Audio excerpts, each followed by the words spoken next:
Hello everyone, and you are watching the heavily edited and trimmed down recording of the 2-year Consequences Anniversary Q&A event.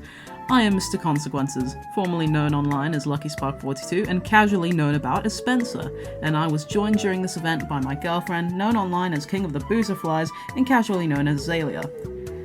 We are the creators of Consequences. For some context, I direct, illustrate and storywrite the comic, as well as publish it and run the Discord server. Azalea is the co-writer, character builder, and concept artist, so you have her to thank for all the wonderful designs of characters like Michael, Elizabeth, and Derek.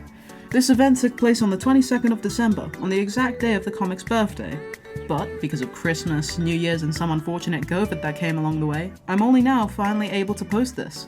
We asked all corners of the Consequences fandom to ask us questions, and we received a whole bunch from Discord, DeviantArt, and all thanks to Pro Voice Actor 1's community post, YouTube. We collected them all in, and tried to answer as many of the constructive ones as we could. Please, do not be upset if your question was not answered. It may be because of FNAF lore controversy, similar questions being asked, or simply because the answer was too boring to be included in the video. It'll have to be a two-parter, I'm very sorry about that, but the event lasted almost 6 whole hours and was a nightmare to cut down to only the good stuff. I'm also recording this voiceover intro because I was a bit of an idiot, and the original introduction in the video took 20 whole minutes for us to get through. Anyway, without further ado, enjoy 3 hours and 40 minutes of us talking. Bye bye! The first question is, what is your favourite character to draw? Now this one's difficult because it changes from time to time. For example, I really do enjoy drawing William, but there was a long period of time within the comic where I hated drawing William because I made him quite angular, and I was ugly. Yeah, really ugly, and I was struggling to draw him for a while. He looked a bit like a horse, to be honest. I really do enjoy. He did look like a horse. He did. He had a very long face at one point, and I'm not sure where that happened or why that happened. Regardless, William's easy to draw. He's nice, he's simple. But if I said absolute favorite to draw, that might actually be... Honestly, I don't draw her as much as the other characters, but probably Elizabeth. Elizabeth has a very, very fun design. And I love the design you gave her with the curly hair and the frilly dress. It's amazing, and I enjoy it. I know you're not the illustrator for the comic, but is there anyone you love drawing the most? I love drawing William. He's so fun. I never draw Consequences stuff when I'm not helping you, but he's my favourite. Second question. Which page took the longest or was the hardest to make? There's quite a few pages that gave me trouble. Most of the time, I can just draw on autopilot and it doesn't really give me any trouble. But, for example, if I'm demotivated, pages where I really don't want to draw anything can make me struggle quite a bit. So, for example, I don't really remember what page number this was, but there was a page during the Happiest Day cutscene where, what was it? It was human Michael, young human Michael in his foxy mask next to William, who was in the spring bonnie mask. I didn't struggle because I didn't like drawing it. I struggled because I was in a period of time where I just didn't want to draw Consequences. So I don't know if that counts. I guess. So you were depressed. Thanks for telling us about your depression. Shh. Anyway, if that doesn't count, then another page I struggled on was any page that had f***ing Scrap Baby in it. Oh my gosh. Scrap Baby is great, but holy f***, her design is crazy. I didn't enjoy the wires. Also, yes, backgrounds are great. I love backgrounds in nature and outside. The backgrounds that gave me trouble were the ones of buildings and the insides of buildings. So basically the office. The office was a nightmare. Most of the time I didn't even draw the office, I just took the PNG off of Google because I'm lazy. Number 3 is finally, this is the first lore question. Oh my god, I just choked. This is the first actual lore question. What was William's childhood like? So, this is a big question. William's childhood we've referenced a few times, not in the comic, but in this Discord server. We've, hinted fun at it. Would you like to explain it? Because, fun fact, Azalea is the one who is the main writer for William's personality and William's lore, so a lot of details for William come from Azalea. So would you like to answer this one? William, I forget the location. He grew up with his mother in Wasn't it Surrey Hills? But he grew up with his mother. Yes, but somewhere in particular that I don't remember the name of right now. You probably find it if you're going to ask the cast. So he grew up with his mother. His mother being Lady Darlene. I don't know if any part of his childhood would actually ever get referenced in Consequences, but he was, very high class. He was like, he's a real mummy's boy, I think. A lot of his personality comes from his mother and his high class and his status. He did performing arts in high school. He went to an all-boys high school. He didn't have a dad. Well, he did, but the dad died, like, very suspiciously. Let's just say he disappeared. He went mysteriously missing one day. He also did performing arts and theatre, so he was a theatre kid, unsurprisingly. And, would you like to talk about Penelope? Penelope was William's childhood pony. He had a pony. He had Penelope, ever since he was like a baby. And Penelope dying is kind of what causes him to move to America, since he's grieving over this, family member, I guess you could say, that he's known his whole life and he's loved forever.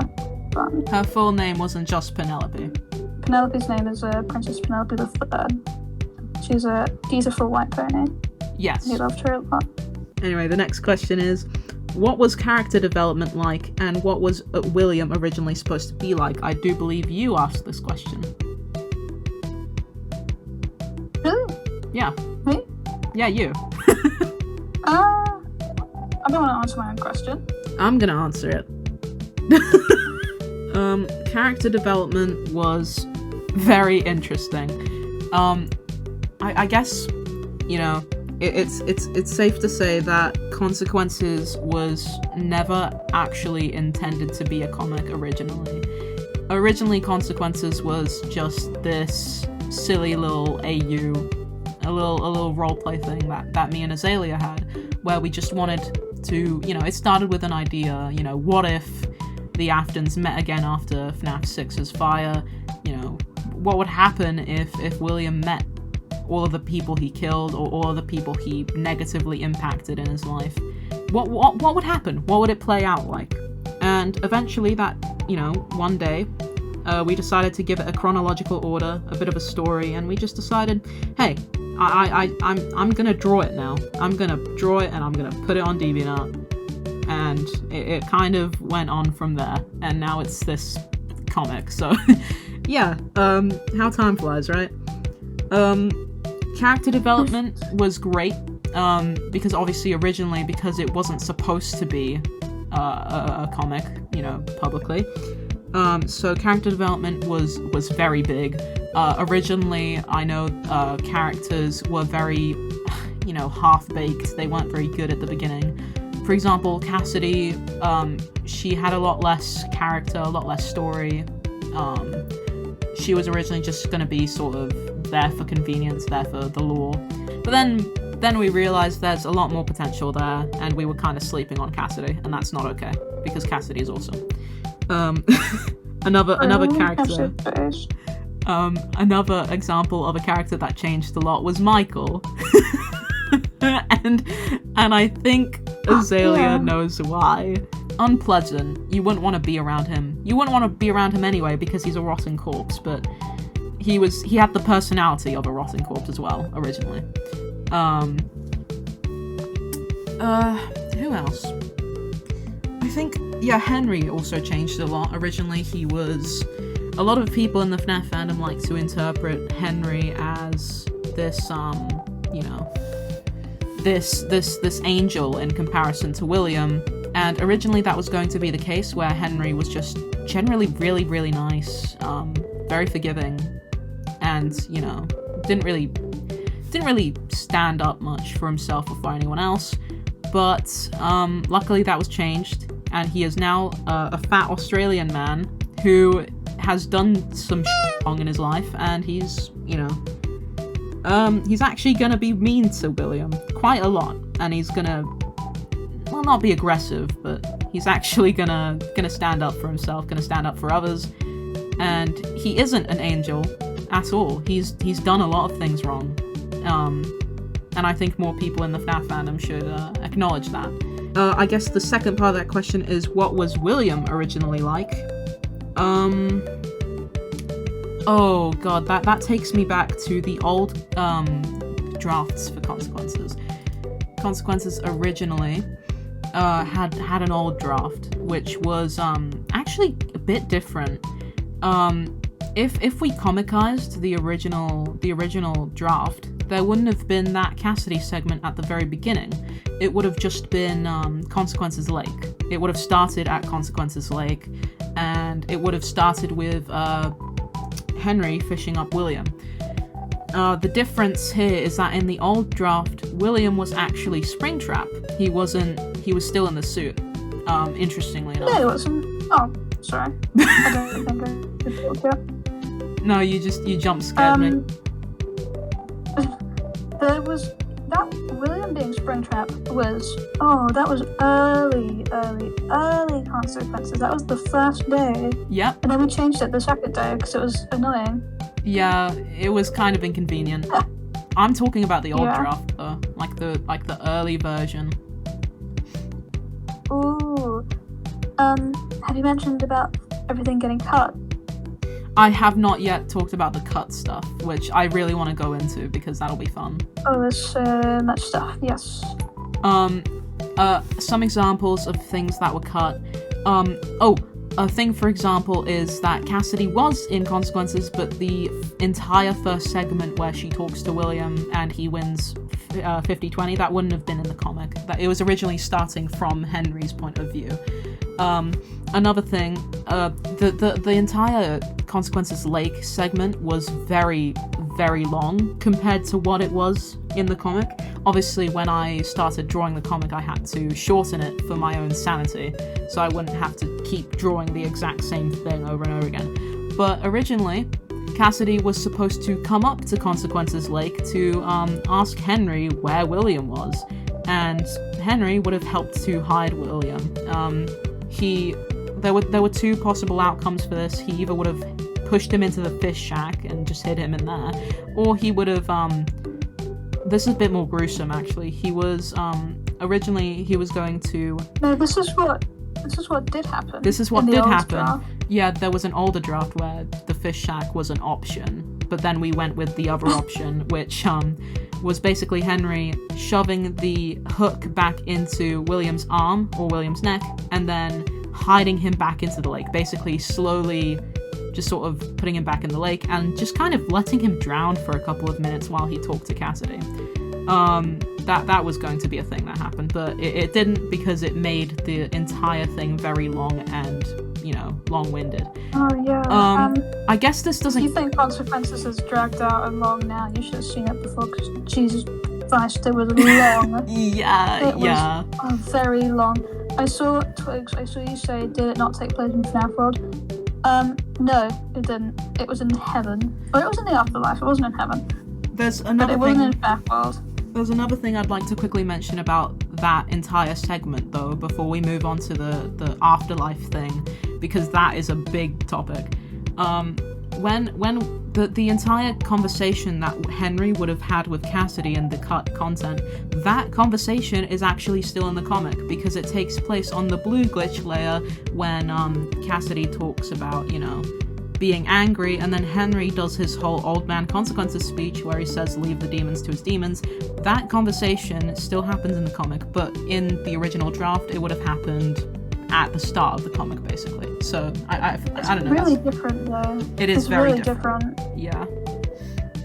Anyway, the afterlife. I think we should move on, personally.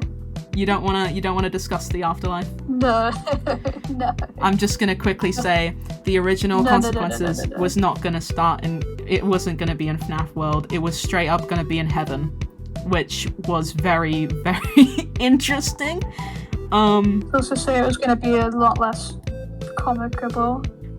Again, that ties into Michael's original personality. The whole joke was basically because it's in heaven, there's angels, and Michael was.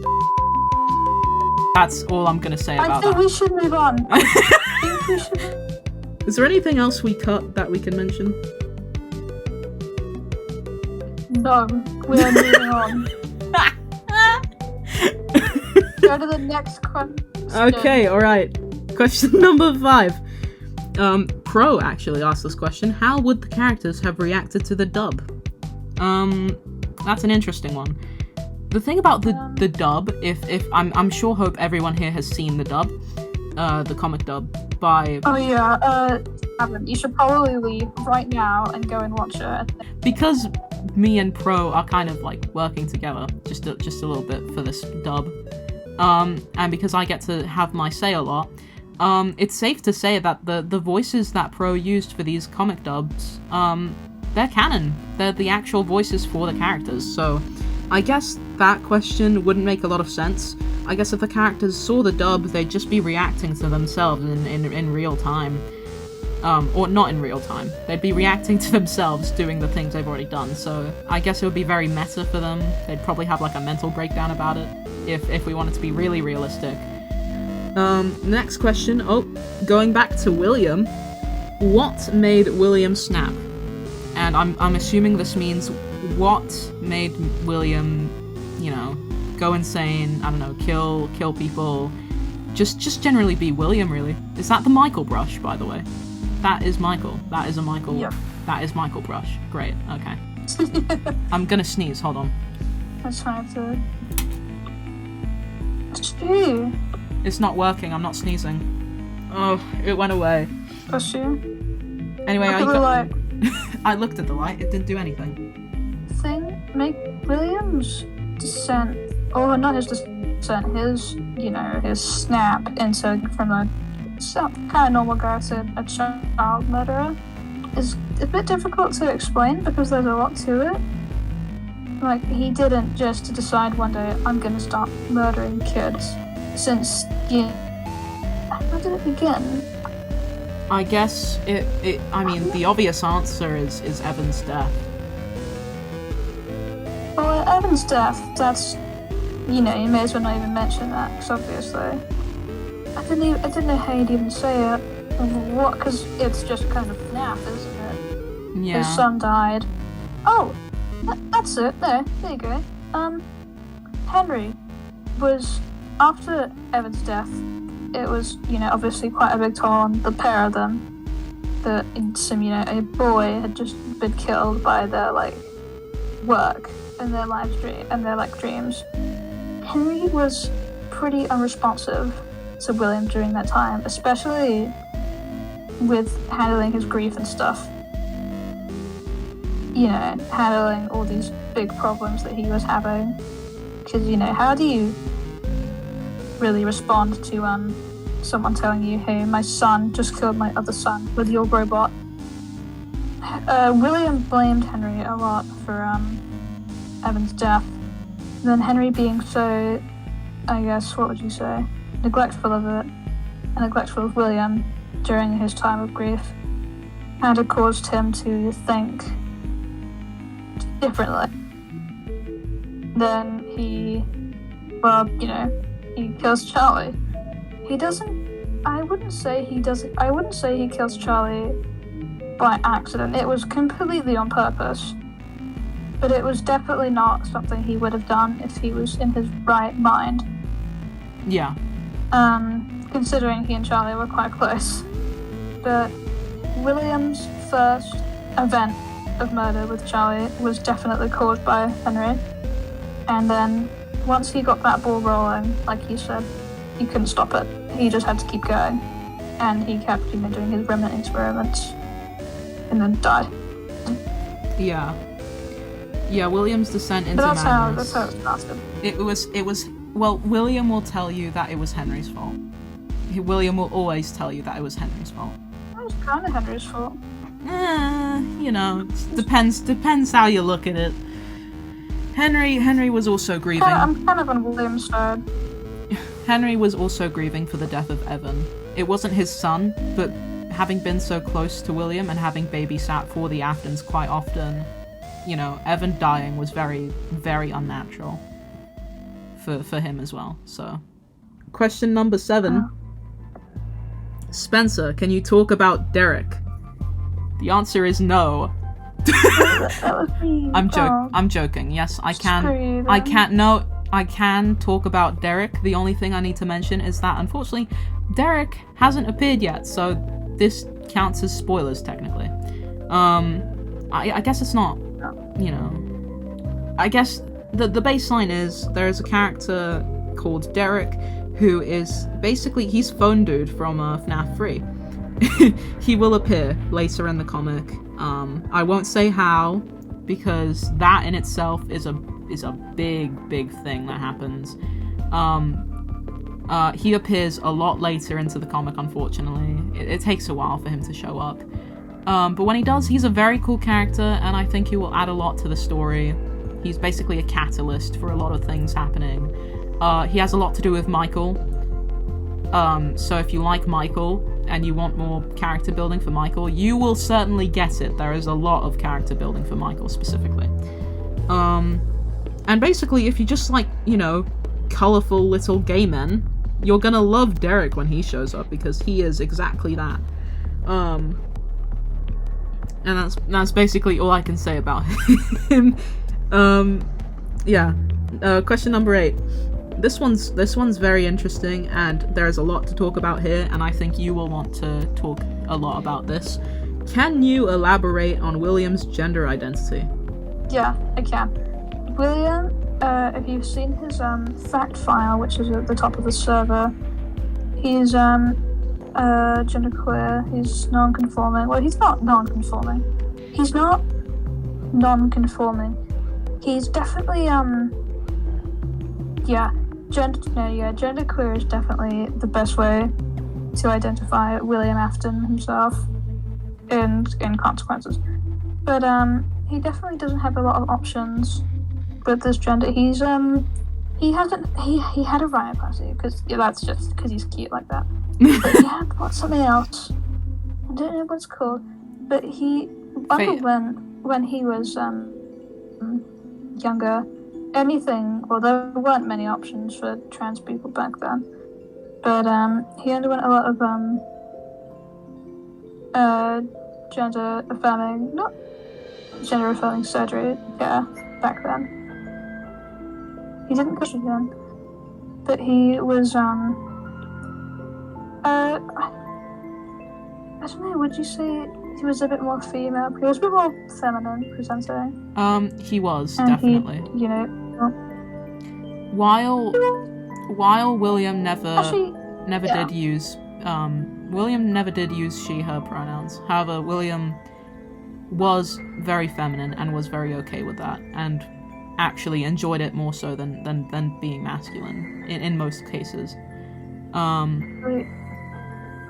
William's it was kind of put to a stop when he moved. Yeah. So that was the end of that for him. He had to kind of just live with boy mode it out, I guess. Not entirely. Forever, which is a little bit sad. It's a little bit sad.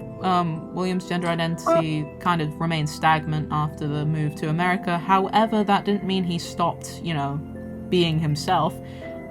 He used Spring Bonnie as a catalyst for, expressing how he felt. Spring Bonnie having no gender is a projection. That's quite that's where a lot of William's non-binary-ness still remained. A lot of his gender is going to go into a question which I think we're answering later.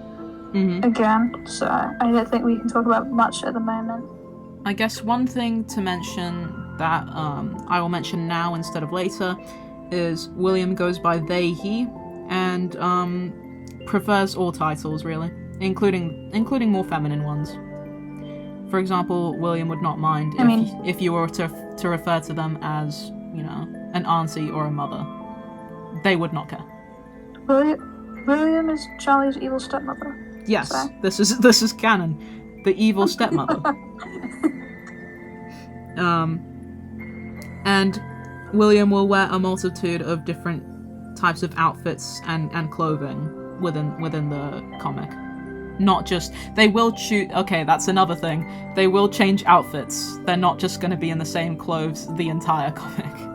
Oh yeah, no, everyone's gonna change stuff, I think. Yeah.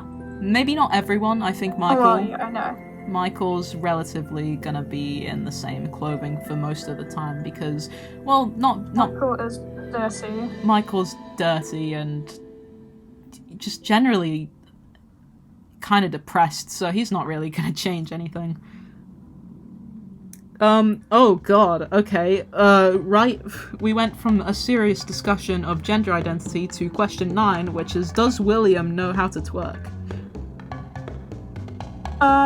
No, but if you taught him how, he would be able to. It wouldn't look, it would not look. That's just it. He hasn't, I hasn't... imagine it would be very nice to look at. I don't think he's... I don't think... He hasn't got much to work with. He doesn't... he doesn't know how to. But if he could, I don't think it would change much. If he could, he would throw his back out and probably die. Because his hips would hurt a lot. Oh, yeah, no, he would injure his back. He would break... It would be Henry's fault. Mm-hmm. And then he wouldn't do it again. He would blame Henry for it for some reason. Because, like I said before, everything is Henry's fault, somehow. Don't ask him how. He will not explain. He will not elaborate. It's Henry's fault if something bad happens. True consequences, William fan. You've got to accept that everything is going to be Henry's fault. Yeah. And you two have to understand that everything is going to be Henry's fault. Everything is Henry's fault. Anyway. Okay, question number 10. Oh, I'm an idiot. This is the question you asked, not the other one. Okay. Oh, what? How do you feel about the growth of consequences overall? And there's 4 parts to this question. So the first part is, how do you feel about the growth of consequences overall? I guess I feel it's interesting. Like I said before in answering a previous question, it was never intended to be such a big thing. It was originally just meant to be this silly little AU that we made of, you know, the Afton family and the Emilys and stuff like that. So when... Can't back out now. Shut up, that's not what I'm saying.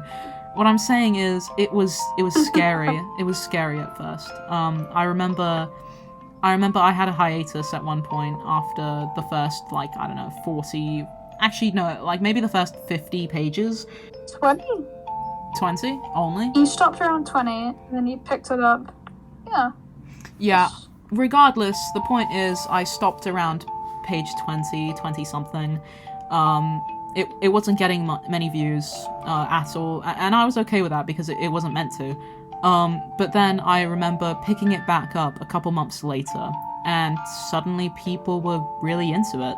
So I kept going, obviously, and the more I did, the more recognition it got, and I'm not upset about it at all. It's been a lot better for me. I remember I gave up on my YouTube channel a while ago. If anyone remembers that, if anyone has been in my audience for that long, they will know that I used to do animation on YouTube. Silly animation memes, stuff like that. And I gave up because, you know, no one cared about it. It was stressful. It was too much for someone my age who had, you know, school and stuff to do. So I picked up this comic, and, well, I mean, people liked it, and it was maybe not the first time people really enjoyed something that I did, but it felt really good, to just, you know, be able to draw you know, something me and Azalea made, and you know, with our headcanons, with stuff, ideas that we had that, you know, at the time and maybe even nowadays in the fandom aren't that big. You know, there's a lot of headcanons and consequences that aren't necessarily mainstream, or that not a lot of FNAF fans would agree with, and yet still there are a lot of people who saw the comic and enjoyed it and liked that. So I guess, you know, it's scary, but it's nice. Okay. Obviously, along with the growth of a comic comes a lot of, you know, backlash and hate, and you know, sometimes it doesn't go to plan, and that's, you know, it's difficult. Kind of left me down in dumps here and there, but I think, you know, that's just normal. That comes with a good time. So obviously there's going to be probably going to be a lot more of that later on in the down the line as consequences continues. I do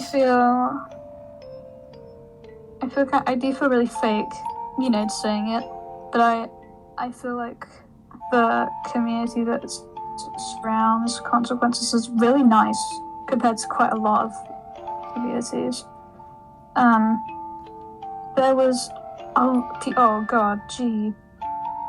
that people hated it, but seeing people actually like it made, like, I don't know, it just felt so good seeing people actually like it, you know, compared to people that don't like it. Yeah. I guess it kind of outweighed the negativity. I think, yeah, the most important point to make here is that the positivity really outweighed the negativity. And really the hate comes in outbursts, whereas the support comes in a nice long line of just people enjoying it. And that's the reason why I'm still going, even after all that, because I'm aware that that's probably going to continue. There's probably going to be a lot of stuff like that later on, because let's face it, the FNAF community isn't always the nicest place to be. People are always mad at each other for some reason, but you know, I think it's safe to say, that's how I feel about it. This question is actually quite long, so I think I'll move on from the growth of consequences and on to the next bit of this question, which is, if you could comicize the old draft, would you ever? So if, you know, the old draft we talked about, I guess probably not, because I'm just so busy with current consequences, but who knows? I mean, who knows what could happen if maybe one day I'll talk about the old draft a bit more, and maybe that'll happen. I'm not sure though. I'm really not sure if people would like it. It was a lot less, you know, polished. It didn't make a lot of sense. But if we could rework it, it could definitely be a separate AU entirely because of, well, how different it was. That's the end of the Discord questions, actually. 50 minutes. That took 50 minutes. Were there not a few more? No. There were not a few more that got a few more. The problem with that is that, oh, we could do those ones. We could do those ones, but I think we're gonna have a 5-minute piss break.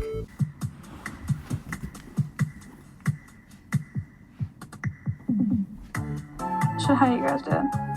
My brother got me chocolate today. You hear it? Can I quite answer? Cool. What was your question? Alright, gonna try and open this. So let's open the sub chat. The character development. Oh, I really liked that one. We talked about that for a while in real life. Alright, let's open this chocolate, guys. Oh. Come on. What is... How did they seal this? It's like super glue. Oh! Oh! What's it? Alright. What should I have first? What have we got here?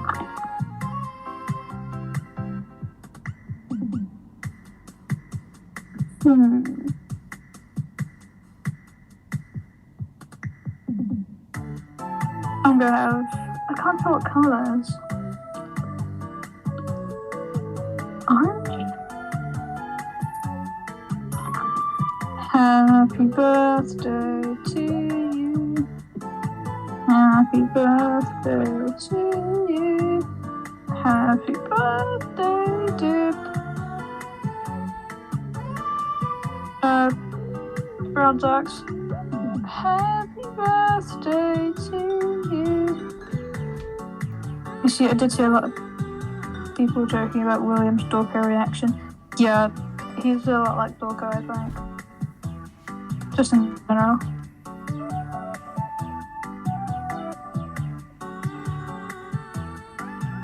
Can't use the soundboard on the stage. You're lucky. Spencer would kick me off if I could. Oh yeah, thank you. Yeah. Ha. I'll tell Spencer when he comes back. Since he doesn't want to do any karaoke tonight. I've been sitting here for like a minute listening to you. Ah! Oh my god. Oh my. Welcome, Pro, to the show. Hello, Pro Voice Actor 1. How's it going? Yay! Be sure to follow my voice into the heart of madness. Very awesome. Awesome. Can we turn off the music? No. No, Please, this it's is my really theme loud. song. It's louder. Hello, louder everyone. How are you all doing? Oh, my throat still hurts.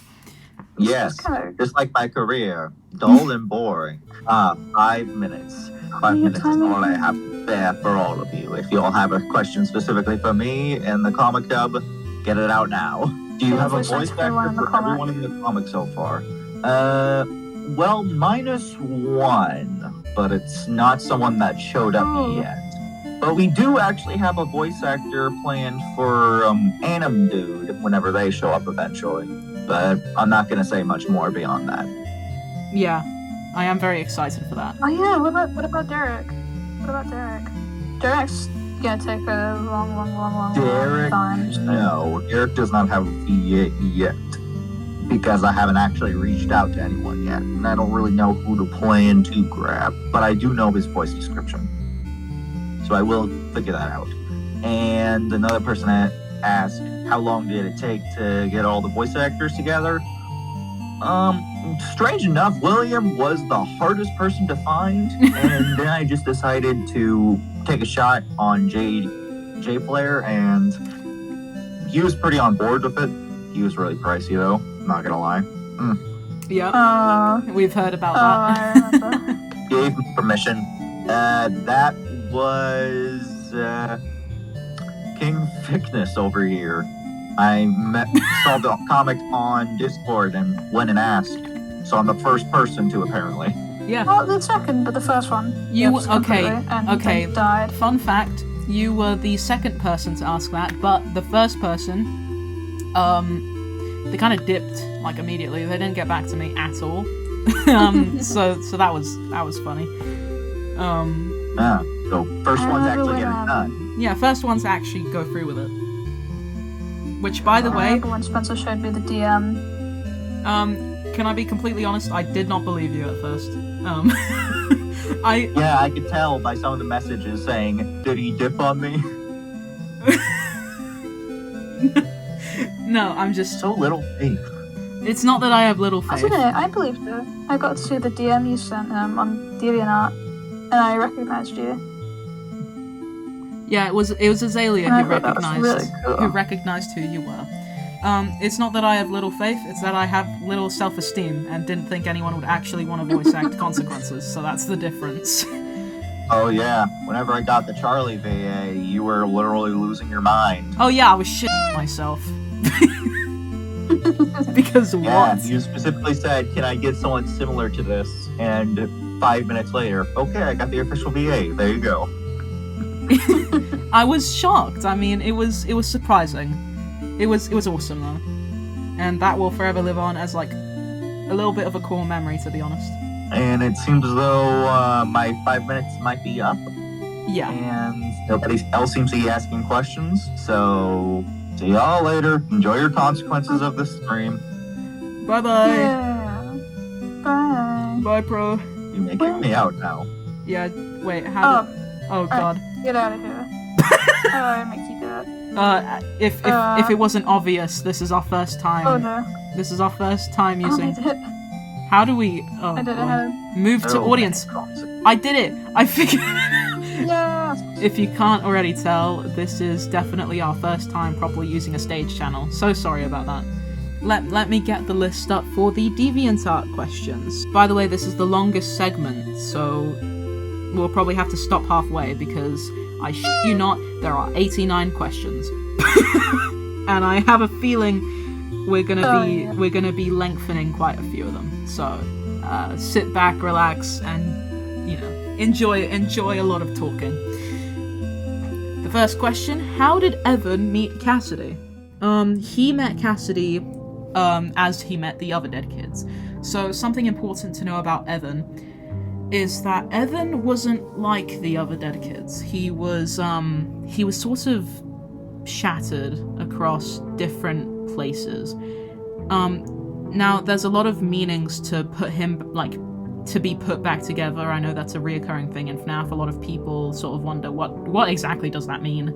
In Evan's case, I imagine that Evan, in Consequences lore, I imagine Evan was sort of, when he died a very traumatic death, and obviously because he was such a small infant, he didn't have someone like Charlie, like the puppet, to help him haunt an object or spread his remnant, or sort of integrate himself into a physical object. So when he became, when he was dead, it was he was all over the place, is what I'm trying to say. Flickering in and out. And this also is perpetuated and supported by the survival logbook.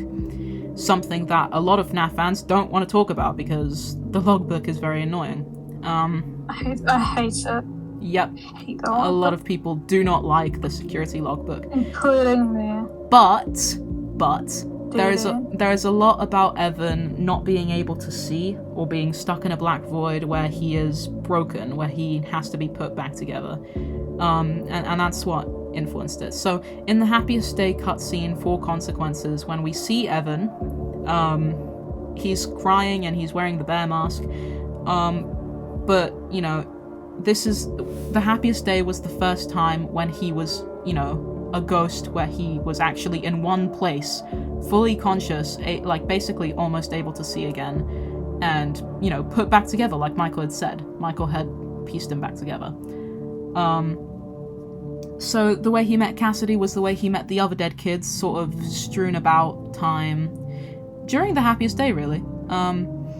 I guess a little fun fact is, I know in actual FNAF, Evan does not have a name. His name is just Crying Child.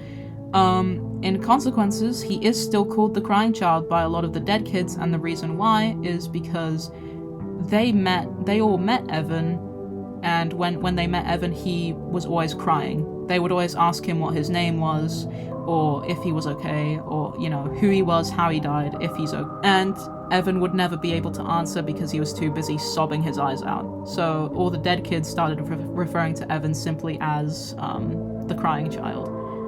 And that's basically the same way Evan met Cassidy. There was someone else Evan met, which is a bit more important than Cassidy, but again, that's a different question.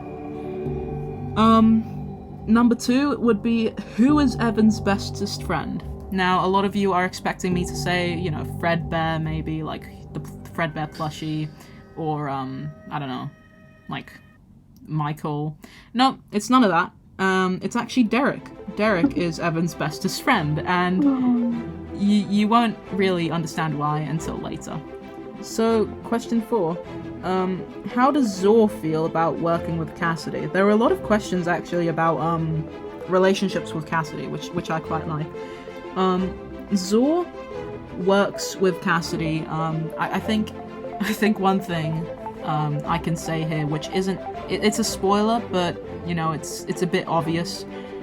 Zor isn't just an AI. She isn't just a puppet. She is, at heart, she is a person. I can't explain how or why, but she is connected to Cassidy. As for how she feels about working with Cassidy, it's not necessarily that she doesn't enjoy it. She didn't enjoy necessarily 50/20. The reason why is because 50/20 was very stressful for the both of them. It was a constant grind, basically. It was just constantly trying, doing their absolute They were worst. putting in.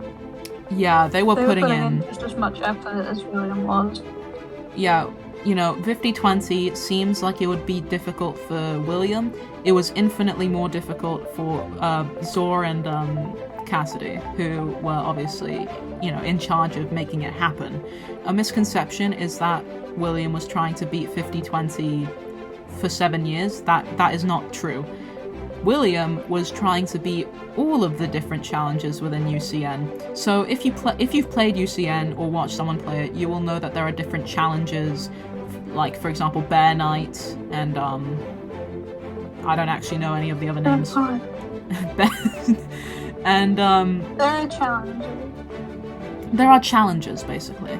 But William had to beat all of them to beat, that was part of his deal, which will come up later. There will be a part in Chapter 1 of Consequences that will say what the deal was, so I won't really go into it here.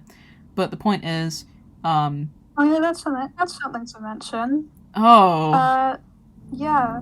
Consequences isn't coming to an end anytime soon. Yeah, it's not even started. We're not at Chapter 1? Yeah, no, we're not. This is the prologue. No. This is the prologue. This is, how many pages are we in? 165 now? 160 something, yeah. We're not even at Chapter 1. I'm so sorry. I'm so sorry to break it to you people. This isn't Chapter 1 yet. This is just the beginning of it. I'm gonna be here forever. But yeah, the beginning of Chapter 1 will have more elaboration on Cassidy and William's deal. Anyway, the point is, how does Zor feel about working with Cassidy? She is exhausted. She is tired, and so is Cassidy. But that's a story for Chapter 1. Question 5: when did Charlie and Michael reunite? Now, this is a really good question, because if you've read the comic, you will know that Michael was kind of illegitimately adopted by Henry after the events in Sister Location, where he was scooped and became, a purple zombie. He was taken in by Henry and looked after and basically put back together, maybe not in the spiritual sense that he did with Evan, but more in the physical sense, where he sort of sewed him up and helped him and became the good dad. That's why Michael refers to Henry as his dad in the comic. It's because Henry stepped up. Not the stepdad, but the dad who stepped up. So, the thing about Charlie and Michael reuniting, the reason they're so buddy-buddy all the time is because they reunited before the 7 years after the fire. They actually reunited in FNAF 2, when Michael was the night guard and was winding up the music box for the puppet. He realized, hey, I think I recognize you. So, when he was about to get fired, obviously he got fired in the exact same night because he went, he was Fritz Smith. But he found the puppet and he was like, oh, do you know what? I'm gonna take you. So he basically stole Charlie from that location and brought her home. I guess a question that would arise from this is, how did Henry feel about that? Well, Henry, I guess it's difficult. Henry was very happy that she was in safe hands now, but obviously because she's in a puppet, she can't really walk or talk or do anything. She was possessing the puppet in the same way that real sort of haunted objects are portrayed in real life, where they just kind of sit there and they don't do anything, but they will maybe occasionally move during the night, just sort of be sat on the couch one day, just suddenly having moved. That's the same thing that was happening for Charlie. So unfortunately Henry didn't have much he could communicate with or grieve over, but at least he had he had Michael who could communicate with her through dreams, much like in the movie. For those who have seen the FNAF movie, there's a lot about dreams. basically. Obviously, it's a bit difficult to talk to a ghost in your dreams. It's not quite as put together as actually meeting them again. So when everyone did die after the fire, he finally got to properly interact with Charlie, and that's when Charlie and Michael could finally, punch each other again. Since they're basically they are the siblings of siblings. They hate each other, but in the funny way. It's nice. Oh yeah, what did Henry think of Michael when they reunited? Now Henry obviously is just some guy. He's just a dude. He's been through a lot. So when this will be in the comic. That how they reunited will be in the comic. It wasn't Henry who found Michael. It was actually Michael who was, went looking for Henry. Henry sort of opened the door one night because there was like weird scraping and knocking at the door. And, obviously he opened the door to find Michael. But the difference is he was like, half naked, purple, rotten, had no energy, was absolutely disheveled, probably couldn't even speak because his vocal cords had been ripped out. Everything about him was dead in every way. Like, there was no way for him to be able to be alive. So Henry was probably absolutely mortified. He had, okay, the question, did he have bones? That's up for debate, really. I think he was probably missing his rib cage, right? The scooper, like... Missing a bit of it. Yeah, he was missing his, like, part of his rib cage, probably. All of his, like, basically all of his organs. And any organs that were still in there were, like, crushed, probably. What the hell are you drawing? Big William. Sorry, I was distracted by how freakishly long you made his legs. Anyway. This is how long his legs are in the comic. Shut up. Yes. Okay. Okay, to be fair, in the comic, I do make his legs at least 70% of his body. I'm getting a bit better at proportions nowadays. I understand that some of the past pages made William look a bit funny. Made Henry look a bit funny too. They had very, very long legs. That was just a thing for a while. I don't know. No! Stop! Stop making him look like a horse. Ugh, anyway. Yeah, no, Henry was absolutely fucking mortified when he saw Michael. Why'd you put his ear down there? I guess another thing Henry thought when he reunited with Michael was his original thing when he saw Michael was, holy shit, is this William? The reason why he thought that was not because, obviously you can't exactly look like your father when your father's still alive in your rotting corpse. The reason why Henry thought it might be William is because, who the f*** else could this be? He just found, like, this purple corpse on his doorstep, and he's like, well, the only person who's f***ing around with I don't know, killing, like, just being a bad person and doing stuff he's not supposed to is William. So his initial thought was, what has William done? Is he okay? And then he realized it was Michael, and, things were different from then on. He took Michael in, kind of sewed him up, helped him out, got him some tea. It's not like he could really drink it, but he got him tea anyway. Because he's a good dad. He's not a good businessman, but he's a good dad. The next question is something we can all answer, and by all I mean me and you. I'm not sure why I said all. Implying we all get together. Yeah, everyone can join the stage. and just wants to join and answer it. Get up, guys. No. This question is, what is everyone's favorite food? William probably would like strawberry. Milkshake isn't a food, but it's so dense it may as well be. But I think he likes milkshake. Yeah. Michael, anything that he can slightly taste. He likes pickles. He likes pickles. And he likes Eggs Benedict, obviously. Okay, but does he like Eggs Benedict because he likes Eggs Benedict, or does he like Eggs Benedict because hand unit? He likes Eggs Benedict because he likes Eggs Benedict. Okay, cool. Just making sure. I wasn't just gatekeeping Eggs Benedict and saying he's a fake fan. Yeah. Does he actually like it, or does he just like it because of the reference? Does he just like it because her news it's the average FNAF fan? Yeah. As for other characters, Henry's favourite food, probably like... I know the obvious answer would be fish, because he fishes a lot, but I don't think that's his favourite food. His favourite food is probably like... You know those cooking videos where it's just like men in the middle of nowhere, in the middle of the woods, cooking? I'm familiar. That's Henry. That's the kind of food. Henry cooks his own food. He cooks a lot. He will cook in the comic. Stop zooming in on Horse William. Charlie, I think Charlie likes... I get the feeling she'd like brownies. Evan's favourite food is fruit gushers. Oh yeah, didn't Michael like sushi as well? Yeah, Michael likes sushi, but Evan can't have it because it's too spicy. Oh yeah, Evan can't handle anything like spicy. he would still want to eat it regardless, but then he would, and he'd regret it. He would not enjoy it.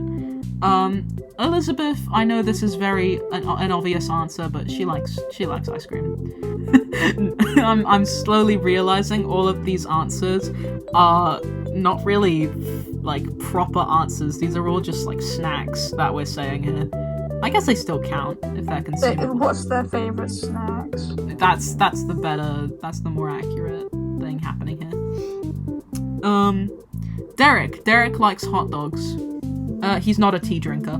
I know he's British, but he is not he doesn't like tea. The person who likes tea is surprisingly actually Henry, not William. William is a coffee drinker. So sorry to subvert your expectations.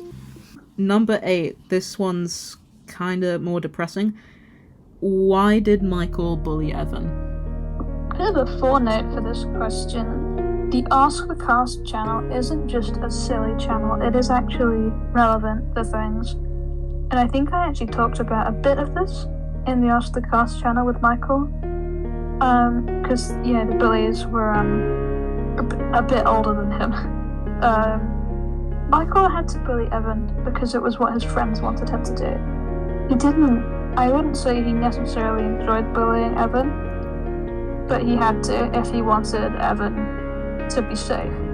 Eventually, this topic will eventually happen in the comic later, but when it does, there will be a lot of, warnings in advance, a lot of, just letting people know that it will be a lot heavier. Anything to do with the bullies and Michael is very heavy subjects. Michael bullied Evan out of necessity, out of keeping him safe. Well, if Michael didn't bully Evan, somebody else was going to bully Evan. And that somebody else was capable of infinitely worse things. Basically, if Michael hadn't bullied Evan, worse things probably would have happened. What's the next question? The next question, this one's... I like how we're going from heavy topic to bullshit question. When are we getting to the bone question? That's not here yet. But instead we have Pro's question of how does Zor hold things? I know you've been waiting for this one. Yeah, it's black magic. Yeah, black magic. Okay, I guess it is. If I had thought about it earlier, then maybe I would have devised some sort of way for Zor to be able to hold things. She probably has a hole through the middle, kind of like Lego. But no, she can just hold things. They sort of tape to her hand when she touches them. I guess think of it like magnets, except it works on things that aren't just metal. Okay, the next question. What was UCN like for William? Obviously, starting off would have been like, not great. He was dying all the time. He was constantly getting ripped apart and burnt up, filled with mini arenas, and it was just not a nice time. During, or between, sessions, I guess you could say, he and Cassidy, they would meet up. William met up with Cassidy quite often. I think that's gonna start being shown in chapter 1. Yeah. Where, he would be between murder, death sessions, and he'd talk to Cassidy, and they didn't hang out, per se, but they spent a lot of time together. And I really like this. I really love the relationship. They aren't completely evil to each other. They're quite indifferent, I'd say. They're quite similar, I think, too, in terms of emotionalness and maturity and holding grudges. Yeah. The thing about William and Cassidy is so far the comic has falsely interpreted them as complete, utter rivals. So far in the comic, it looks like they hate each other a lot. But in chapter 1, there will be a lot more context as to what it's actually like, and how things changed over the course of those 7 years in UCM. Can I answer a pro question? Yeah. It doesn't exist yet, but when Michael throws an egg at William, and then William has to duck, and then he stands back up again, and he gets another egg thrown at him. Yeah, that's gonna happen in chapter 1. There's gonna be egg business. It's X time. I'm really excited for Henry and William in the lake, when they're in the lake together, page 101 to something else, and they're talking about Evan. I love that part. Were Charlie and Elizabeth friends? If you remember the Henry and Charlie reunion within the comic, there was a lot of panels where you could see Charlie when she was younger.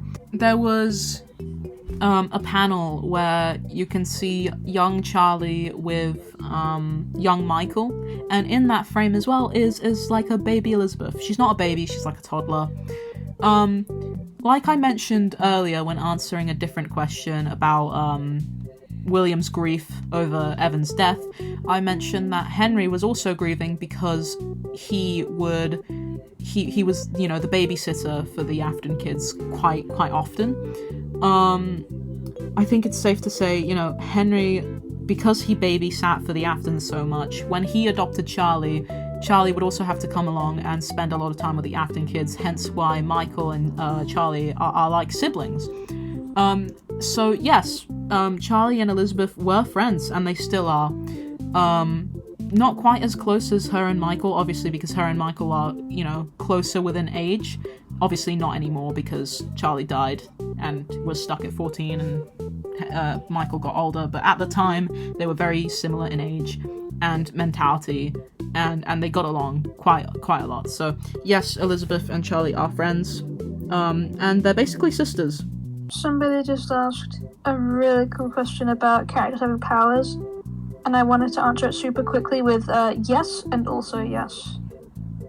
Yes. Question. Characters do have they have powers in this comic. I'm sure that's already been noticed by what was it? Evan flying. Evan can.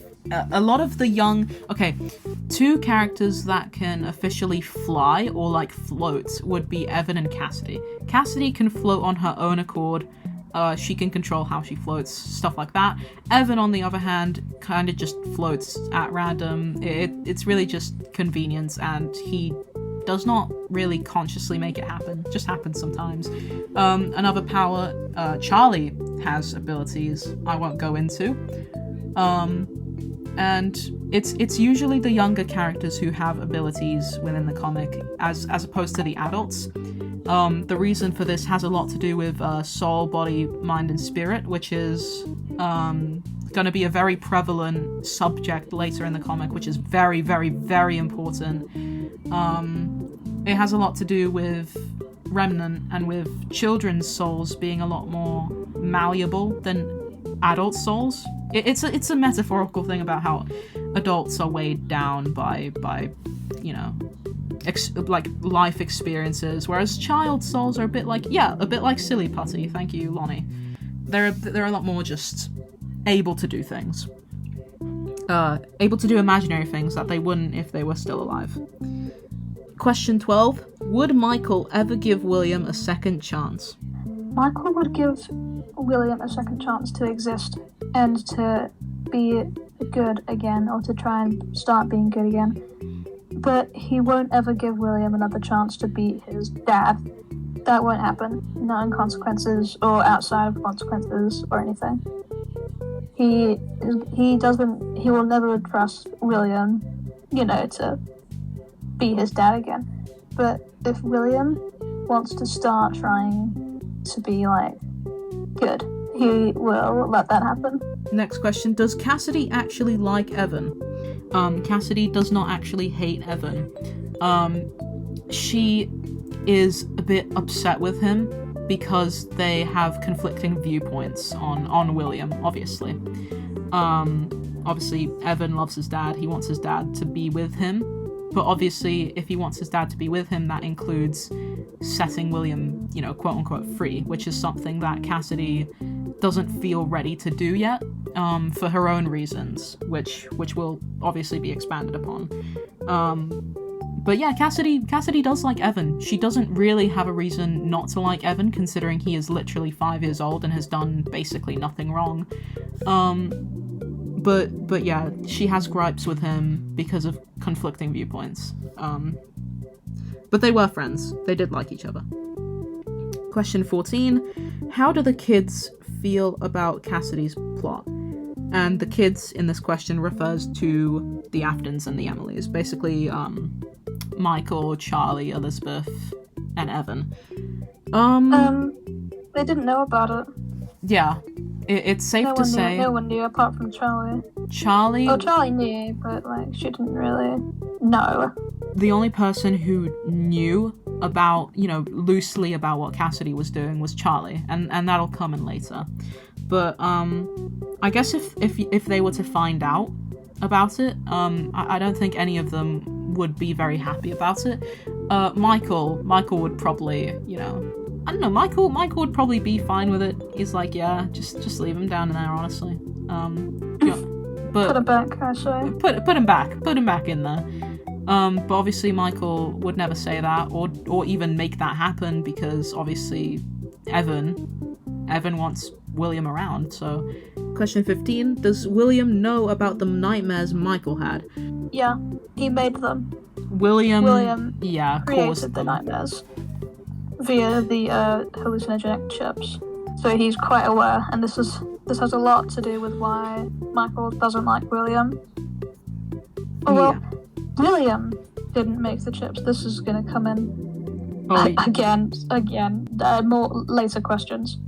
Yeah, but there's William a lot made the chips. There's a lot about William doing / not doing things. The reason why is because obviously there is a lot to do with William's mentality, which we'll go into later. But the point is, William created those nightmares, and therefore, yes, he does know about them, and Michael has not let go of that yet, because Michael still, to this day, gets horrific nightmares, except in this case, they're not really, they're actual nightmares when he goes to sleep, instead of horrible, illusions he sees when he's awake, which is what FNAF 4 was. He was awake for those, whereas nowadays, he just gets night terrors constantly.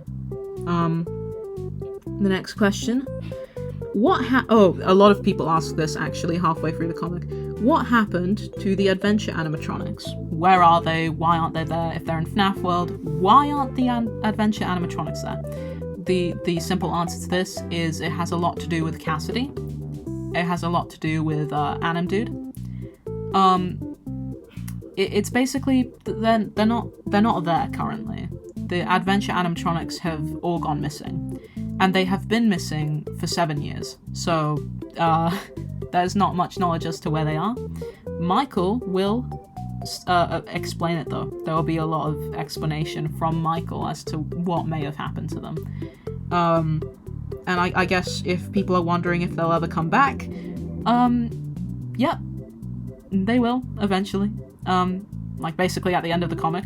So sorry. So there won't be many cool interactions, but they will show up, and it'll be nice. So if you're wondering, if you're planning on sticking around for that long, then yes.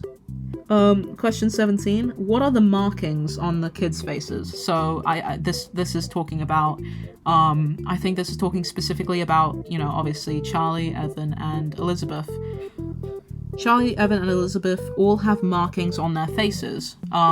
These markings are correspondent to who they were possessing before, or what, you know, their deaths were like. So Charlie obviously has purple tear streaks, like the puppet, because she was haunting the puppet for a very, very long time, and that imprinted on her soul. Evan's tear streaks aren't from possessing something, because like I said before, his soul was in a lot of different places. But he has the tear streaks because he died crying and continued to cry all of his entire afterlife up until happiest day. So obviously crying became a thing for him. As for Elizabeth, she got the cheeks from Circus Baby, and having, you know, been possessing her. There's not much else to say about that. Because she's cute. And also because it's cute. I just think the face markings add a bit more to their, I guess, designs, a bit more to their characters. I think it's just a nice reference, and it also, the face markings really help in terms of storytelling, because whenever there's flashbacks, you'll be able to tell if they're flashbacks by their designs. If Evan doesn't have his tear streaks in one of the panels, it's because it's a flashback. It's because it's showing a time when he wasn't dead. Same with the other characters. These slight design changes make it a bit easier to tell what's happening in the present or in the past. So yeah, it's for cuteness, it's for practicality, and also it's for lore purposes. So there's that. Ooh, here's a nice one that has nothing to do with actual comic creation or anything like that.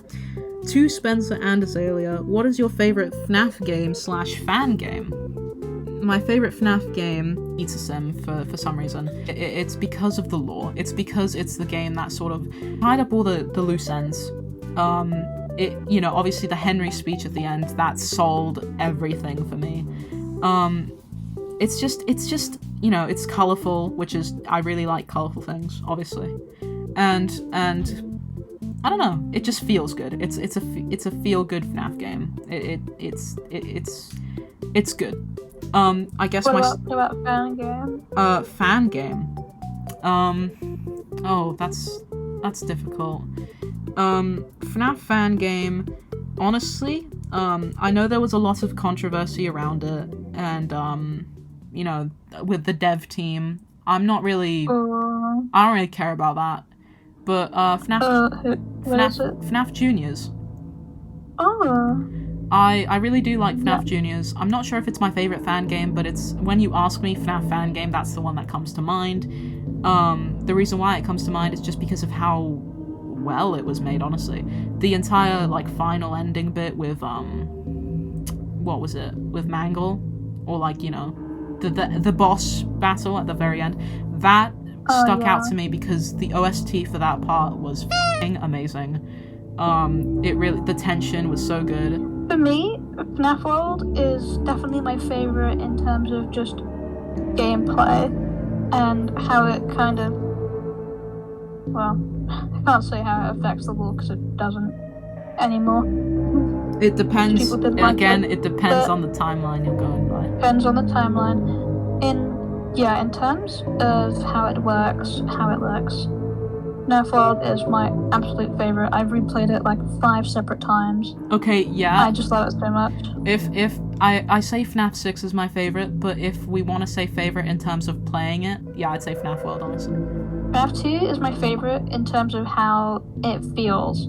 Because it's got that FNAF 1 feel, but just better and more, and it's scarier when you think about everything that happened with the minigames. Oh, yeah. How the minigames play out and how ominous and scary they are. You know, the mystery, like, what happened?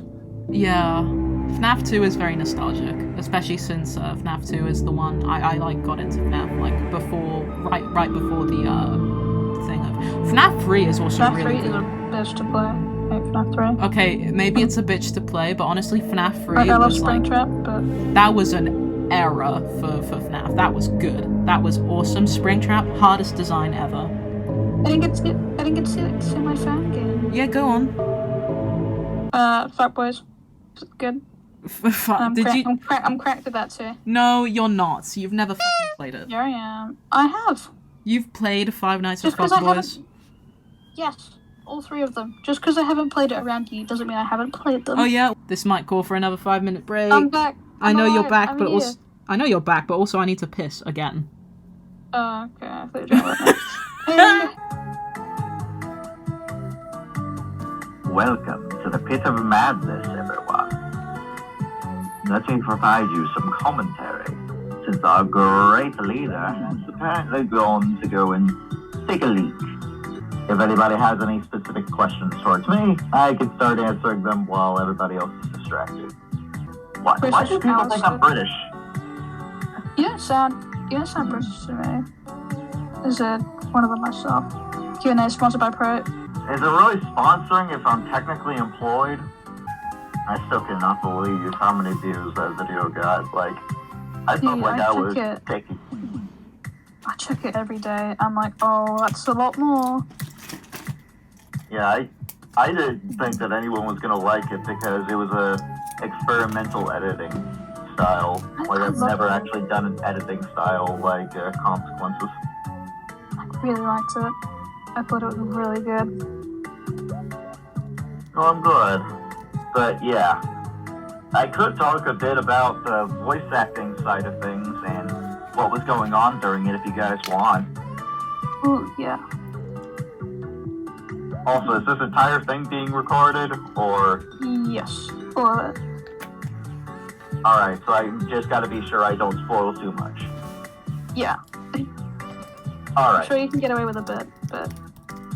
Sure, I'll give some of the juicy details if you guys want. Ooh. Contrary to what some people might believe, what little bits that Spencer told me, like, they wanted specifically was, mainly given inside of the first few messages, because I asked them, hey, can I be able to get your Discord so that I could be able to talk easier to you? By the time I got there, we exchanged a few welcomes, like, thanks for wanting to dub my comic, that type of stuff. And then I asked, okay, is there anything specifically you want for it? And they gave me a headcanon list of all the voices and the type of accents they were supposed to have. Now, originally I was going to do a casting call for all the characters, but then I had a deep idea after reading some of the concepts for the voices, like Cassidy having a Mexican accent, or Henry having an Australian one. So I knew my friend, Dr. Biohazard, who did an amazing sniper impression from TF2. So I immediately had some bells ringing in my head as soon as I saw the Australian thing. So I went to him and asked, hey G, can you be able to voice act Henry for me?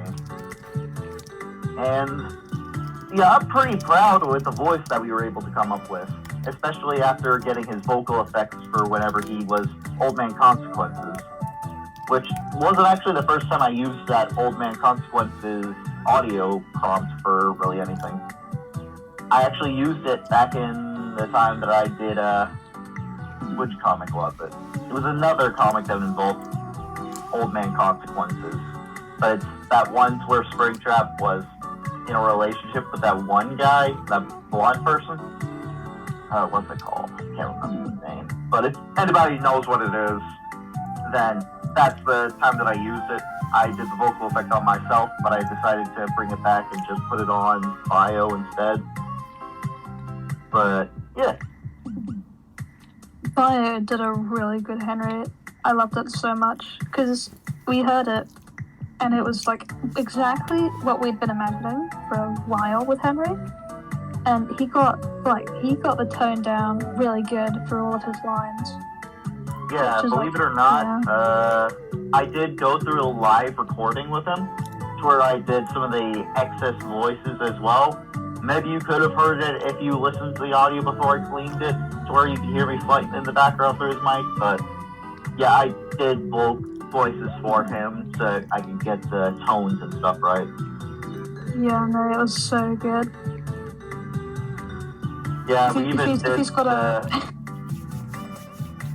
Discord, just say I had to ask him, please grunt as if you're trying to pull up the fattest man you have ever pulled from the water. Like he is your dinner. Well, I guess Old Man Consequences get a bit of a strength boost considering, you know, everything. True. Plus, I assume them being like incorporeal ghost people would make them pretty light. Yeah. Also, that William himself is quite light, so. Yeah, a lot of people are asking, why is William so skinny? Maybe because he hasn't eaten. I don't know. Yeah, maybe because he hasn't eaten anything for 7 years. He just kind of looks like that. If they've seen the graphic novel for, you know, the trilogy, he is just that thin. But yeah, you would not believe how many people got excited whenever I said that one of the voice actors I got was from J. Gems' little SFM animations. Did you get it from the Remna trials? I think that was it. Yeah. I think dear. they were the voice of, Baby. Yes. Yeah, Lucy Lovelace. I met them on Never Met, which is like a VR chat style dating app and stuff like that. We basically matched and talked a little bit. I said I was a voice actor, and they said, you would not believe it, but I am too, and I was inside of this. And we got to talking for a while, and I decided, can you be able to do XLR? Because I don't actually know what voice to give them. And so, oh my gosh. Yeah, I did get them to voice XLR. You guys might not have noticed it during the first part because most of their lines were just used as like placeholders because we didn't actually think to record anything for the first part, even though XLR is quite literally there. So I just repurposed some of the sound effects, so you will hear the same sound files inside of part 2, but they'll actually be in the right context this time. Yeah. So yeah, whenever I told everybody... I don't know, I'm really happy with, I know J-Flo was like super uber pricey, but I'm really happy you went with a more human sounding William, because we went through the casting call auditions and they were all just doing Springtrap impressions, and that was really I specifically iffy called to me. for the sister location specifically because me and King over here were actually discussing that.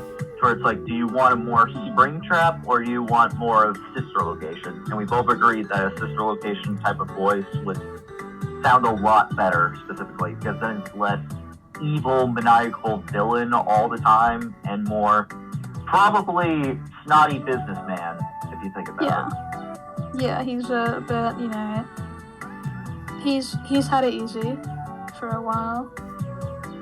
Yeah.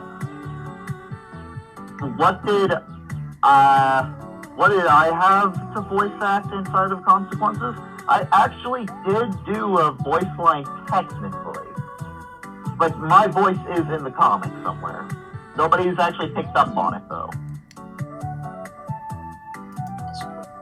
Wait, who but my voice acting was a bit unorthodox if you think about it, because if you listen at the beginning, you might notice that Nightmare Balloon Boy sounds a bit different, doesn't he?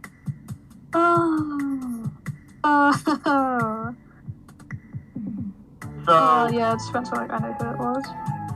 Even a funner fact, that voice line for Nightmare Balloon Boy was not recent. That was one of my first ever videos I ever made. So that is old me voicing that. Oh my gosh. And you might be wondering, why would I have used that when the main reason was, and I spoke to King over on it, I asked specifically, I actually did this voice impression a while ago, and the official voice actor said, you sound more like the character than I do. Oh so I my wanted to throw that in there, and I specifically did ask permission to do this, and they said go for it. Nobody was able to tell though, because I was able to hide it in the background because I didn't want it to be like, oh, it's just me stroking my ego and stuff like that. But yeah, I did make it somewhat noticeable if you'll listen hard enough, as well as the Candy Cadet audio, which I was asked specifically to use that audio. Like every single word was confirmed. I want him to say this, I want him to say this, I want him to say this. So I had to add that. Candy Cadet's audio is really lore relevant and it's super fun. It's like really interesting. Even outside of Consequences, it's just a FNAF like based thing. It's super interesting, and yeah, a lot of effort has gone into the philosophical side of Consequences, which I'm really excited for. Did someone say philosophy? Yeah, great. Here we go. Okay. Any other questions before I end up being thrown back into the void, guys? If any of the voice actors have Discord, they are more than welcome. Yes. Yeah. If any voice actors would like to join, they are more than welcome. They don't need to verify. Is this you hinting at me having to invite them? Well, I don't want to. We have anxiety. I mean, Is there anything you asked if there's any scenes you're excited to have dubbed? What about are there any scenes that you want to see dubbed, or any scenes that you're excited to see? Me dubbing something. Okay. So throwing it back at me. Okay, there you go. yeah. As I showed from that sticker, honestly, yeah, I'm really excited to see that image on my channel. Just a little. For no real reason. Like, I was in the middle of dubbing for, I'm trying to remember which VA it was. I think I was working with Henry for Chapter 2, as we had to split them between each other because I was also paying him as well. And as he was, like, reading through some of the lines with me, I looked in the background and I saw that, and I'm like, yo, what is this? There's a lot of background stuff in the pages, and I really like when people notice them. Yeah, the only voice I ever did for Consequences was Nightmare BB, but I do actually have a plan to voice that, should I say it, or should I not? Go ahead. Yeah. I'm going to be voicing Nightmare Rion. Ooh. Awesome. As I've done his voice before on Behind the Codes, which also I did throw in a few references to Behind the Codes as well, specifically with Phantom Freddy's laugh at the beginning. That was just a reused asset from whenever I did I believe an animation for Behind the Codes for the Halloween special. I just deepened the voice a lot to show that, yes, these are both like UCN-based comics, and I thought it would make sense given the fact that, you know, it's a twisted reflection of the bad sort of ending that you could get if you follow the UCN story to a T, pretty much. Yeah. Yeah. And I thought it would be pretty cool to see a happy version of the story flipped on its head. So that's specifically why I did the laugh track, which nobody really noticed, but I thought it would be a pretty cool thing, just as a background headcanon for me, that it would be like, oh, I'm twisting another one of my comics that seemed pretty happy into... I'm so excited for it. We are getting back to the questions, to the DeviantArt questions. I took a pill, so hopefully my head will stop hurting soon. My throat feels better, I ate some brownies, we're all good. Question 19. This question was asked by, I think, at least 2 or 3 people. Mike, have you worn wigs? Will you ever wear wigs? When will you wear wigs? A lot of people have been asking if Michael wears wigs, or if he ever will in the comic. No, he doesn't. I He think does not wear wigs. he He won't. will not he wear won't. wigs. He won't in the comic, but will. I think he did maybe when he was still living with Henry in the real world, once in a while. No. He was a bald little guy. What's up with the Evan Golden Freddy thing? Okay, so this question refers to the what was it? This refers to when Evan appeared in Consequences for the first time. He appeared sitting on a beheaded suit of Golden Freddy. Can I be completely honest with you guys for a moment? Yeah. What is it? Whisper it to me. I just thought it looked cool. I just thought... What do you mean it doesn't have any lore relevance? It originally had some lore relevance because if I'm completely honest, I saw it in a dream. I saw it in a dream. I thought the head was missing because of the mask. Yeah, the head is missing because of the mask, yeah. But it's also a thing about, obviously Evan, the Bio of 83, all that and that. Yes, it's lore relevant, but also it happened because I saw it in a dream and I thought it looked cool. So I was like, yeah, this is how he's gonna appear. I think question 21 is the most lore relevant question we could have been asked ever. This is the most important question in this entire thing. We will be on this question for a very long time. I swear to God, does everyone have bones? No. It's, does Evan like ducks? Oh, shit. Yeah, I know, that's a good one, isn't it? Well, yeah. If you think about it. He does like ducks. If you really, really stop and think about it. Alright, guys, this is gonna be deep, okay? This is big spoilers. Okay? Yeah, this is crazy If you don't want to get spoiled for Consequences, stop listening. Are you listening? Are you listening, guys? Yeah, we're listening. Evan likes ducks. Oh my goodness. Oh my god. Right. Question 22. Is Michael literate? Quite, but he won't. He doesn't act like it. He can read and write. If you notice in the comic, something I think is really funny is that he speaks very well. Not like me, because I'm a fucking idiot. You can hear me stuttering this whole time. It's probably really annoying. But he speaks very well. He doesn't have old English, but he's very literate. He's very English. He speaks formal English. Standard formal. Standard formal English. Old-timey. Yeah. He speaks with big words. He uses those big, nice, big words. The British words. Yeah. But even William does that. I don't know why he does this. No, William swears, and William is quite simple with how he says things. I think the biggest phrase that William said was what was it? Counterintuitive was the biggest word William used so far. It's quite a big British word. Big British word. But no, Michael, surprisingly, uses more formal English than William for some reason, which is funny considering his personality is not fucking great words. his personality doesn't match up with the words coming out of his mouth. Michael is a dirtbag. He is a piece of shit. As the comic pages came out when Michael was revealed in the comic, a lot of people asked, why is Michael purple? Why Michael's purple has a lot to do with, the spirit, the mind, the soul, and the body. It's his state of being, I guess.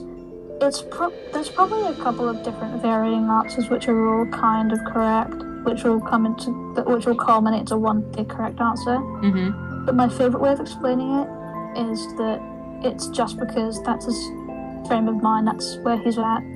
He was the scoop and the death and the rot affected him so much that's just who he is now. Michael spent so many decades and so much time, so much effort trying to fix what had happened in his family, trying to fix the mistakes of William, trying to be the hero of the story, that he lost basically all semblance of himself and who he was before. He didn't have he didn't have a teenagehood or an adulthood where he could live his life focusing on himself, focusing on his own trauma and who he was.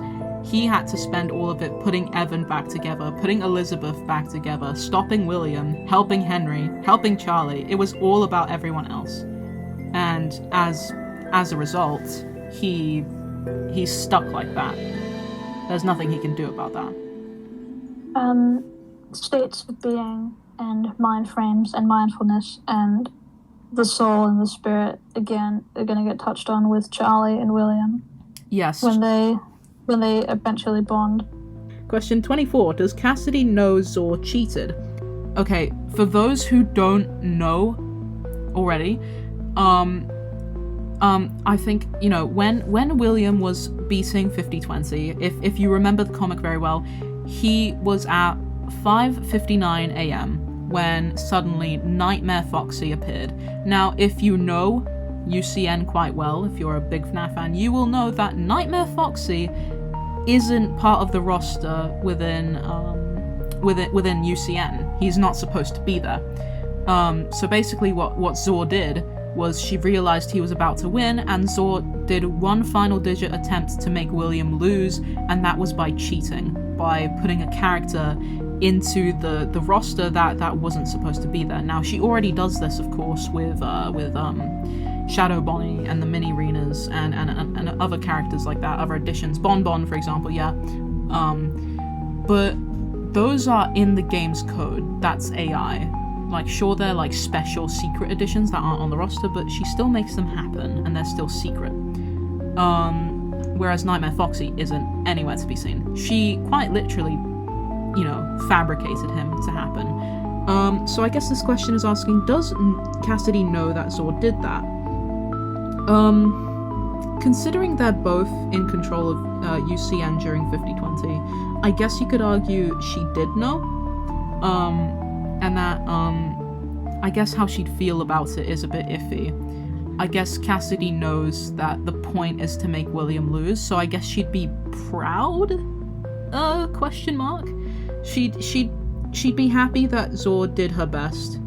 But I think the most ironic answer, and probably the one that will leave a lot of you confused, is that Cassidy would be indifferent to this decision that she made. Because there is a lot going on with Cassidy and William beating UCN as it is. And I don't want to say exactly what her opinion is on that, because it will leave a lot of quite unanswered questions afterwards.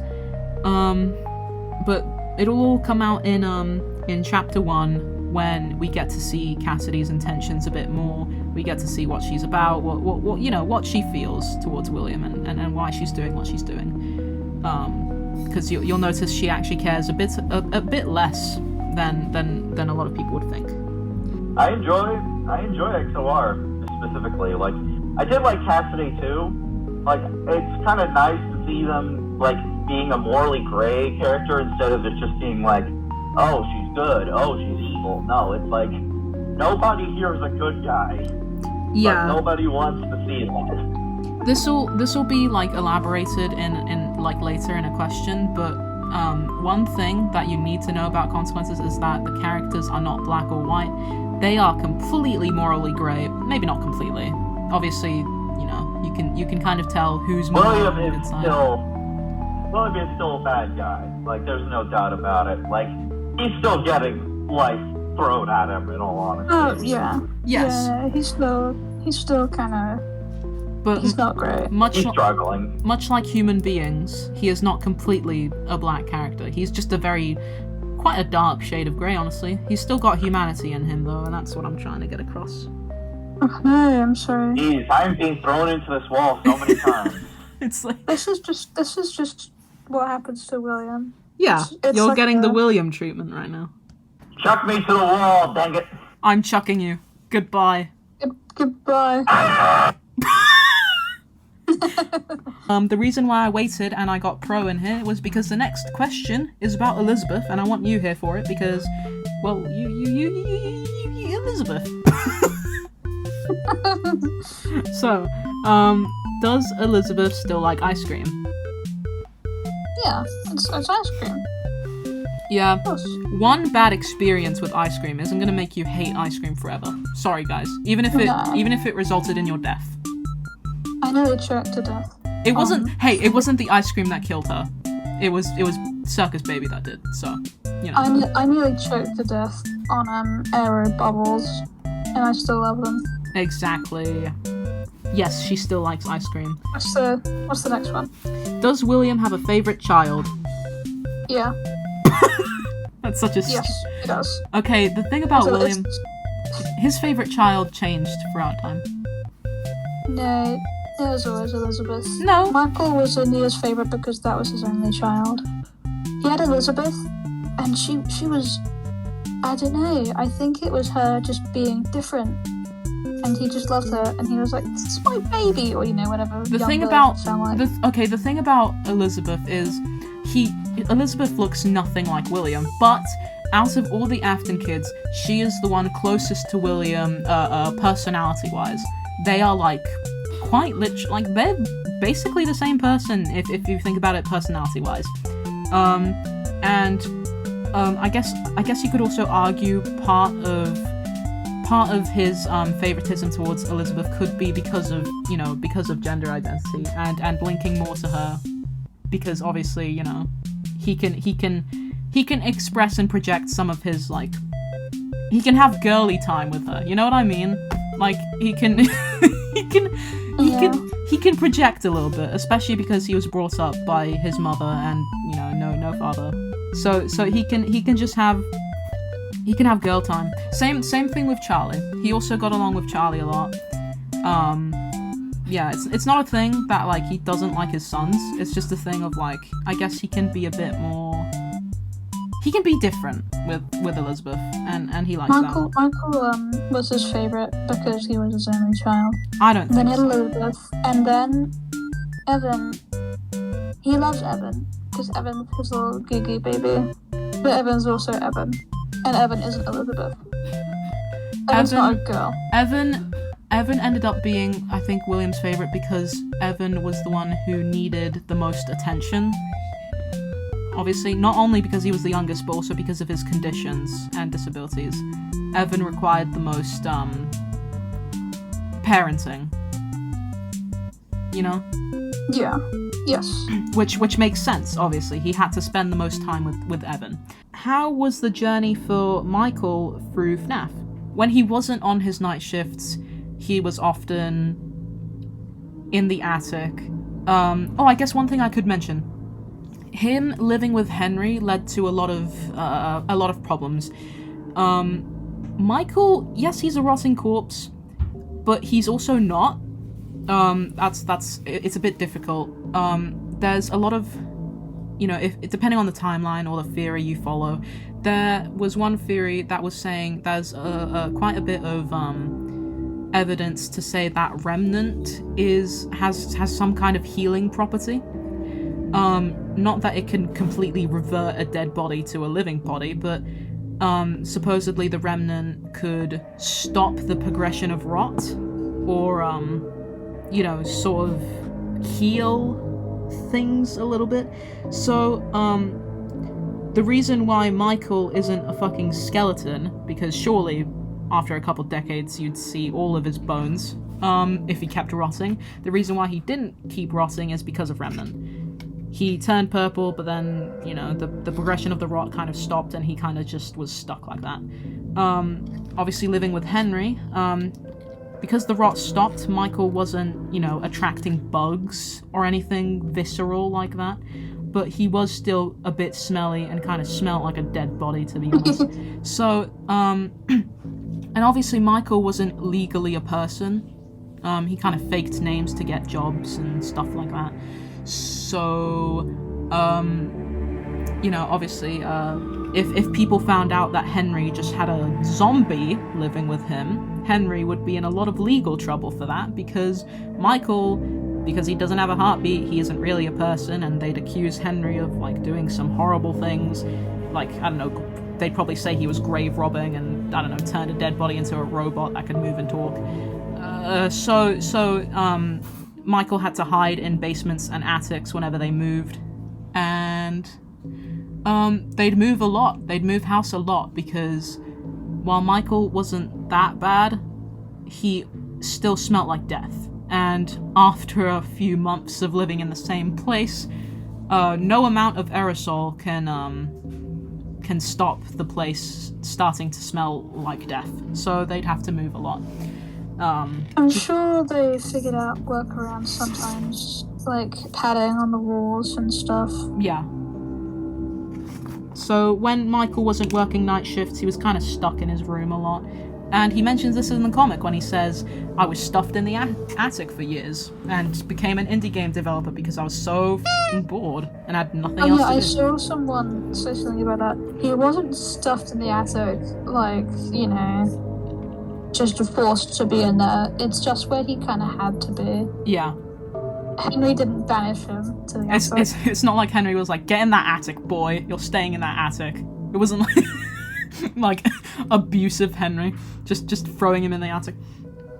No, they were both in agreement that it was the best thing to do. Also, Michael he would have needed more than a car freshener. He's stinky. He has like 10 bottles of like Lynx Africa. Oh, this one's annoying. This one's a piece of shit.